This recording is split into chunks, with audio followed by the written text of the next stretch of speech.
Hello students of first year. आपका जो topic है आज बच्चों, planning and implementation of training programme for health personal. ठीक है, ये यूनिट 4 का बी पार्ट है।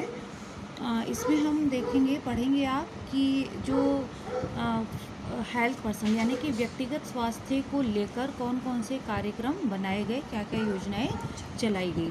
किसी भी राष्ट्र के विकास को मापने का सबसे उत्तम तरीका क्या होता है कि समाज का स्वास्थ्य मापना होता है, क्योंकि नागरिकों के स्वास्थ्य का सीधा असर उनकी कार्यशक्ति पर पड़ता है और नागरिक कार्यशक्ति का सीधा संबंध राष्ट्रीय उत्पादन शक्ति से है। यानी कि किसी भी राष्ट्र का विकास में वहाँ के नागरिक जो है, राष्ट्रीय उत्पादन शक्ति जो नागरिक होते हैं वो स्वास्थ्य का बेहतर होना बहुत ज़रूरी है, नागरिक के स्वास्थ्य का होना। ठीक है ना।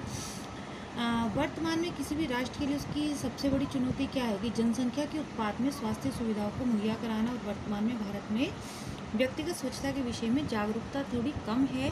तो आज व्यक्तिगत स्वच्छता के मूल सिद्धांतों पर प्रत्येक व्यक्ति को शिक्षित करने की आवश्यकता महसूस की गई है। अब वैसे तो अगर हम देखे जाए तो व्यक्तिगत स्वच्छता, व्यक्तिगत स्वास्थ्य किससे जुड़ा हुआ है कि अगर व्यक्ति पर्सनल हाइजीन, ठीक है ना, यानी कि व्यक्तिगत स्वच्छता के ओर ध्यान दे कि नियमित जो नहाना है, धोना है, ठीक है, अपने दांतों की सफाई, व्यायाम करना और दिनचर्या आपकी, भोजन सही समय से लेना, निद्रा, पर्याप्त विश्राम, ये सब चीज़ें आपने पढ़ी हैं। तो इन्हीं से रिलेटेड अगर ये सारी दिनचर्या आपकी नियमित रूप से रेगुलर सही चलती हैं तो स्वास्थ्य अच्छा रहता है। लेकिन कुछ कार्यक्रम हैं जो सरकार द्वारा, विश्व स्वास्थ्य संगठन और यूनिसेफ जैसे अंतर्राष्ट्रीय स्वास्थ्य संगठनों द्वारा कार्यक्रम का संचालन किया गया है।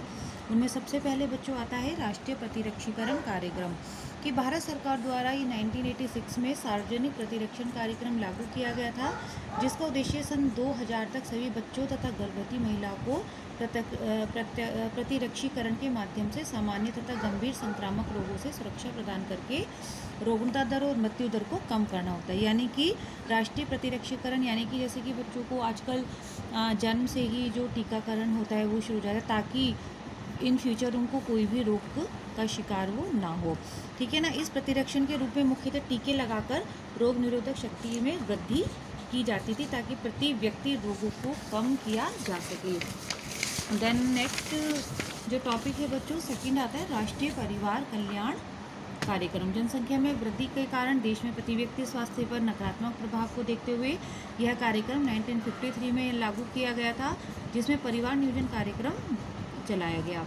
ठीक है ना। इस कार्यक्रम का मूल उद्देश्य क्या था कि जनसंख्या पर रोक लगाना। ठीक है ना, कि कार्यकर्ता द्वारा पात्र दंपत्ति रजिस्टर तैयार करने, उनका रखरखाव करने का काम किया गया। गर्भ निरोधकों आदि का वितरण किया जाता था।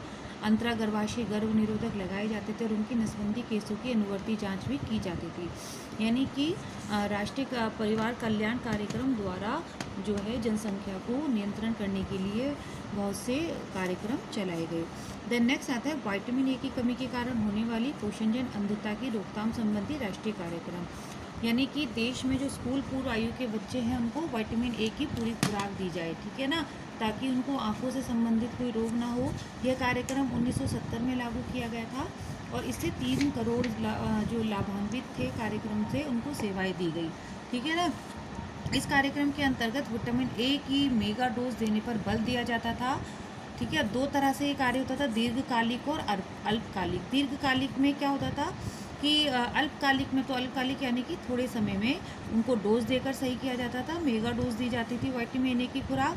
और जबकि दीर्घकालिक में क्या होता था कि विटामिन ए युक्त आहार लेने पर बल दिया जाता था। देन सेकंड, इसका उद्देश्य क्या था कि इस कार्यक्रम का विशिष्ट उद्देश्य विटामिन ए की कमी को दूर करके इससे होने वाली अंधता को रोकथाम करना। ठीक है ना। अब इसमें 6 माह से 5 वर्ष की आयु के वर्ग के बच्चों को और 1 से 5 वर्ष की आयु के बच्चों को किस किस तरह से डोज दी जाती थी। इसमें 1 लाख आयु की एक डोज और प्रत्येक 6 माह के पश्चात 2 लाख आयु की डोज इसको दी जाती थी। इस कार्यक्रम को प्राथमिक स्वास्थ्य केंद्र तथा उपकेंद्रों की नेटवर्क माध्यम से भी लागू किया गया। राष्ट्रीय पोषण का उपरोक्त अध्ययन जो थर्ड प्रोग्राम था बच्चों, थर्ड कार्यक्रम था राष्ट्रीय पोषणात्मकता रक्तता रोग रोधक कार्यक्रम। इस कार्यक्रम का उद्देश्य एनीमिया की व्याप्ति दर को तथा उसके कारण जिन आयु वर्ग की महिलाओं, विशेष रूप से गर्भवती महिलाओं व स्तनपान कराने वाली महिलाओं तथा शिशुओं में होने वाली घटनाओं की रोकथाम करना था। ठीक है ना। अब व्यक्तिगत स्वास्थ्य तथा व्यक्तिगत एवं पारिवारिक स्वास्थ्य की रक्षा लोगों के स्वास्थ्य के नियमों की जानकारी देता है। संक्रामक रोगों की घातकता तथा रोग निरोधन के मूल तत्वों के लोगों को बोध कराना और स्वास्थ्य रक्षा के सामूहिक उत्तरदायित्व को वहन करने की शिक्षा देना। तो ये कार्यक्रम सरकार द्वारा चलाए गए ताकि व्यक्तिगत स्वास्थ्य बना रहे और अपने अपने स्वास्थ्य की व्यक्ति रक्षा कर सके। तो इन कार्यक्रमों के अंतर्गत कुछ ना कुछ सुझाव प्रस्तुत किए गए, नियंत्रण किए गए और कार्यक्रम का क्रियान्वयन किया गया। ओके गर्ल्स, मिलती हूँ नेक्स्ट लेक्चर के साथ।